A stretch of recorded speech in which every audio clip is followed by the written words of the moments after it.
Today, we bring you an interview with a man of many talents.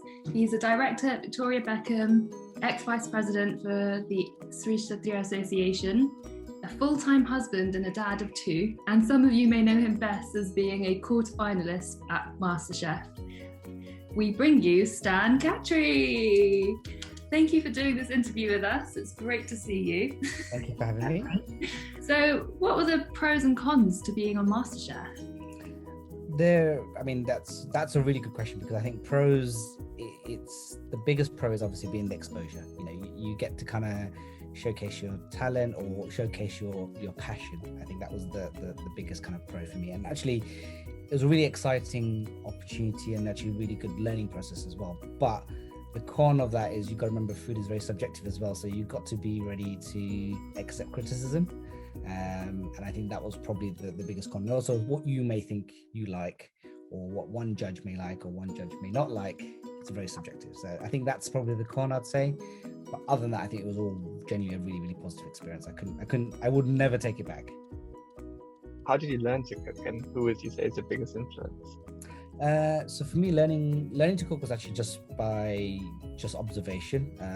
Mum and gran and always used to cook lots and lots in the house, but I also watched everybody. I just like learning to cook. So I generally use the Matera party as an example. You learn from all those guys who cook away in the big kitchen, and generally, if you just I always had a keen interest. So I'd always watch cooking shows and always try things, and I think that's where I learned. And I think cooking is one of those things. It doesn't have to be an accurate form. It can be what you want it to be. So it was all about just trying and learning. So it was more about just watching and observing, really.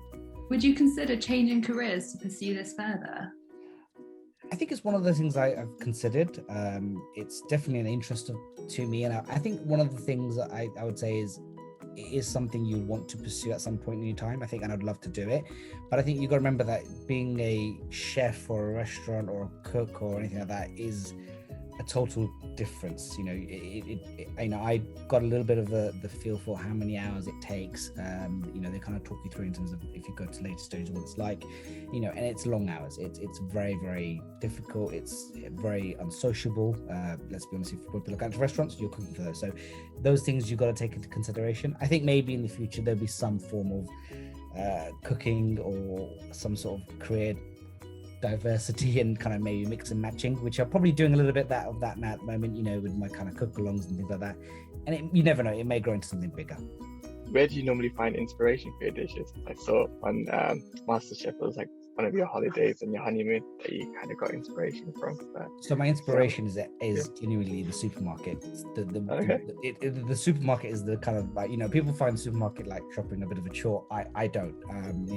People do online shopping. I would prefer to go to the supermarket, and I go to different supermarkets on a regular basis, because actually you're surprised how many different supermarkets do different things based on locality. So I would happily walk along the aisles and go, oh, what's that, or something new, or we should try something.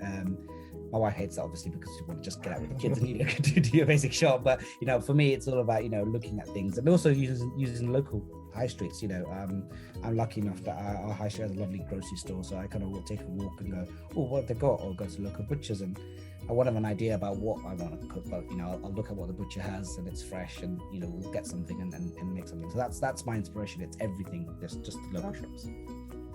And yeah, I guess I was had to go trying your gajar halwa cake. So I guess there you go. Yeah, absolutely. That's that. And that was genuinely two things that came to mind. One was that I used to love Swiss rolls when I was a kid. It was one of the things you come from school and it's like, right, I want a chocolate Swiss roll or a Swiss roll. Yeah. And I love gajar halwa, right? So it's kind of like, how do I bring the two together? And that was how it came back. Okay. Cool. That was such a good dish. That was awesome. I think following on from that question, what are some of your newly discovered ingredients? What are your favorite newly discovered ingredients? I don't think I have a newly favorite discovered. I think I'm very seasonal, so I kind of look at what's available, and I kind of just go by what's there. So I think it's very difficult to say if I have a favorite ingredient, especially newly discovered. There's probably nothing new that I probably I'll just try things. But one of the things I think I always try different things of is probably my spice tin or spice box. That's my, like, you know, and I'm always looking in the spice aisle to see, well, what have they got there, or there's something new that I can try. And that's probably one of my things that I always end up trying, because I think ingredients, you know, you kind of get an idea of what's always available, and, you know, we're not that exotic here, but the spices you can change it. People bring new things into place, and I think that's always interesting. What would you say is your signature dish? Was it one of the ones that you cooked? Yeah, you saw my signature dish. So Yeah. my signature dish is the meaty chicken, but Okay. it was obviously changed for the MasterChef the competition. I did change it, and actually I was really happy that was my proudest moment, probably because it kind of won the apron for me, and it was kind of the most kind of dish that everyone liked. That was obviously changed a little bit for the show in terms of how I made it, but a normal meaty chicken is probably what I would always do, and that's kind of my kind of go-to dish.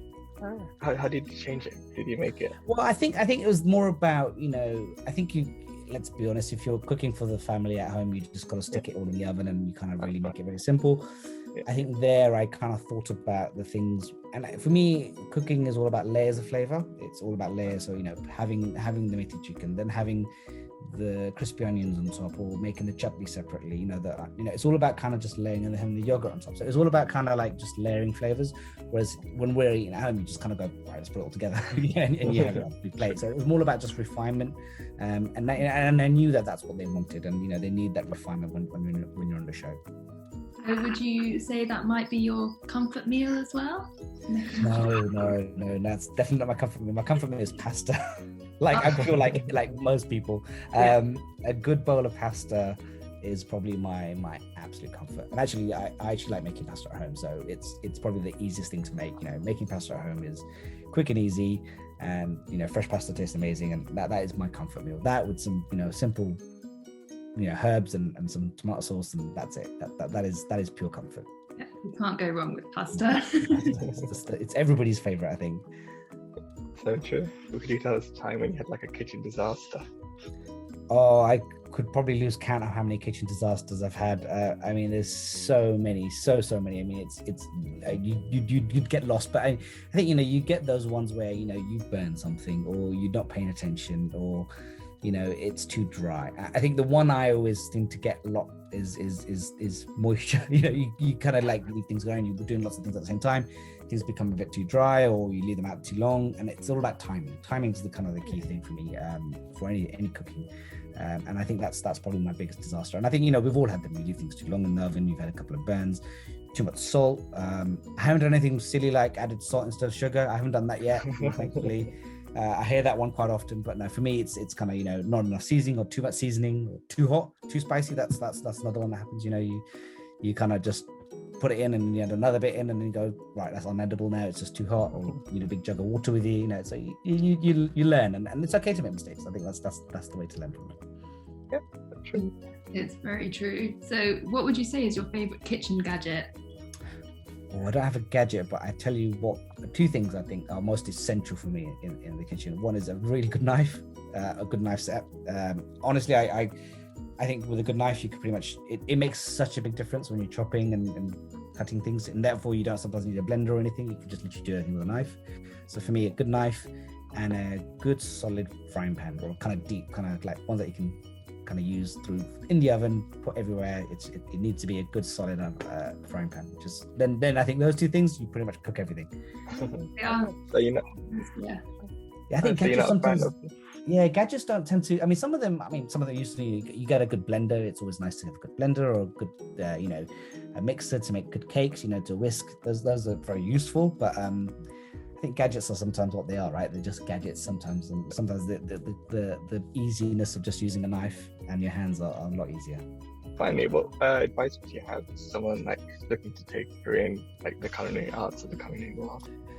So, having been on the show and then had lots of discussions about what happens next, I would say there's lots of courses out there. And I actually think that even if you think you know how to cook, there's always things you can learn. And I would say, if you really want to pursue it, I think first things first is get your basics. I think that is what you need to do. Is, you know, it always helps to have some sort of basic qualification, and I found that a lot of people who are in the industry always have that, and then they basically it's all about passion and trying to continue what you want to do and continue to learn, because I think cooking is one of those things you can't really rest on it. You have to continue to kind of pursue and keep trying and be okay to fail, because you will fail, and keep trying. But get your basics, and then obviously think about whether you want to, you know, it is unsociable, as I said, so you just got to think about that. So it's always kind of the act, but I would definitely say do your basics, and keep trying.